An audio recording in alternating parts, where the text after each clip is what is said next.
সবার উপর মানুষ সত্য, তার উপরে নেই।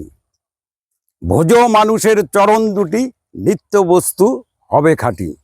আজকে আমি তৃতীয় লিঙ্গ হিজড়া বিষয়ে কিছু কথা বলতে চাচ্ছি।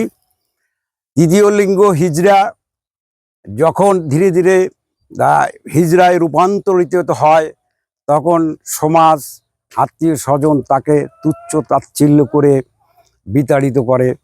অল্প শোকে কাতর, অধিক শোকে পাথর হয়ে সে গৃহত্যাগ করে।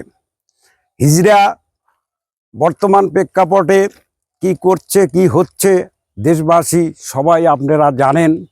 এই হিজড়া বাংলাদেশের জন্য একটা বড় সমস্যা। এই সমস্যা সমাধানের জন্য পথ খুঁজতে হবে। এদের বিভিন্ন দাতাদের কাছে সাংবাদিক বন্ধুরা এই হিজড়ার সমস্যার বিষয়ে তুলে ধরতে পারেন। বিভিন্ন ফেসবুকের বন্ধুরা আছেন, আপনারা লেখালেখি করতে পারেন।